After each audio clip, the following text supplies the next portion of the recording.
kenapa negara jiran kita boleh buat kerja dengan cepat dapatkan player-player ni. Manakala FNM, tak tahulah. Banyak rumours je. Rumours-nya ada, playernya tak ada.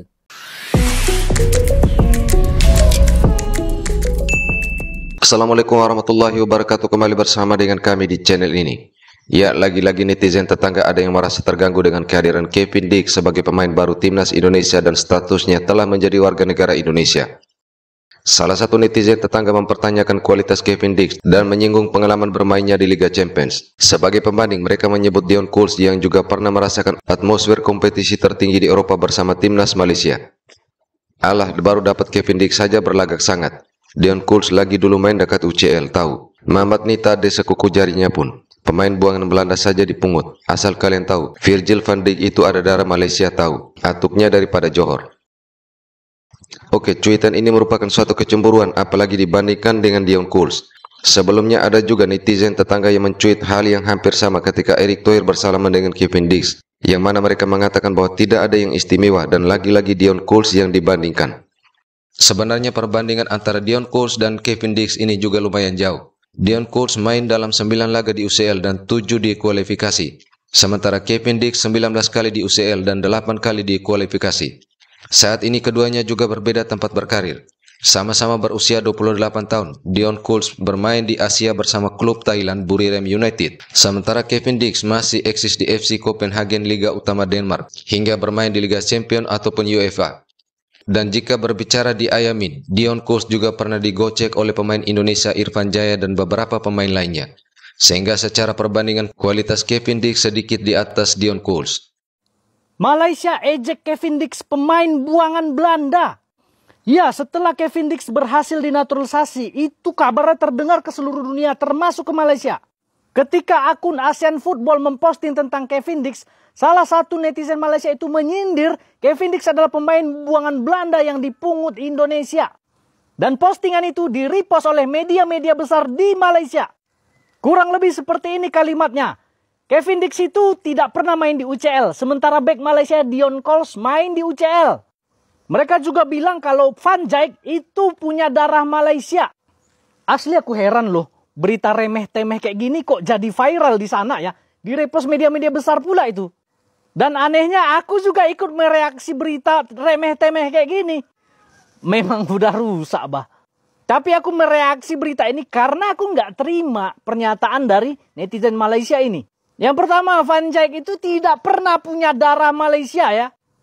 Mereka hanya main klaim-klaim. Buktinya kemarin itu ya, Mats Dejil diklaim padahal tidak punya darah Malaysia. Yang kedua, Deon Kools memang main di UCL, sementara Kevin Dix main di Europa League. Tapi coba perhatikan market value dari Deon Kools dibandingkan dengan Kevin Dix. Main di UCL tapi murah. Kevin Dix nih bos ya, kalian nggak bisa beli. Salam Di Matteo. Kevin Dix to Indonesia, dah we land. So macam biasa, setiap kali ada pemain baru yang menjadi pemain timnas, ramailah yang request untuk aku review pasal Kevin Dix. Okey, aku akan review. Sebelum tu, aku nak minta tolong daripada korang yang belum follow lagi akaun ni, tekan butang follow. Dah follow, mantap cuy. Pertama sekali, terima kasih kepada mereka yang DM aku, komen, suruh review pasal Kevin Dix ni. Aku tahu aku agak lambat, tapi harap semua bersabar. Jadi video ni, korang tengok sampai habis. Secara jujurnya, bila aku dapat tahu pasal Kevin Dix join Indonesia ni, aku menjangkakan yang dia ni adalah seorang striker. Sebab bagi aku, Indonesia memerlukan seorang elite striker untuk melengkapkan puzzle dalam timnas Indonesia tu sendiri. Tak sangka yang Indonesia dapatkan seorang lagi centre back, seorang lagi defender. Sebab bagi aku, centre back Indonesia memang dah power. Contoh, kita ada gandingan Jay Izzez dengan Max Hilgers. Confirm punya. Diorang ni memang akan start. And then, ada Rizky Ridho dan juga Jordi Amat. Jadi aku tertanya-tanya, mungkin Shin Tae-yong akan menggunakan lebih banyak formasi 3 centre back lepas ni. Kita ada Kevin Dix, kita ada Max Hilgers dan juga kita ada Abang J. Apakah kelebihan Kevin Dix ni selain daripada ketinggian dia? Of course lah, pengalaman dia bermain di pentas UCL. Okey, Kalau korang layan UCL, aku rasa korang dah banyak kali dah dengar nama kelab Copenhagen ni. Copenhagen ni dah pernah lawan MU, lawan City dan sebagainya. Dan Kevin Dix ni dah bermain di Copenhagen sejak pada tahun 2021. Umur dia pun dah 28, maknanya he is a very elite, experienced centre back.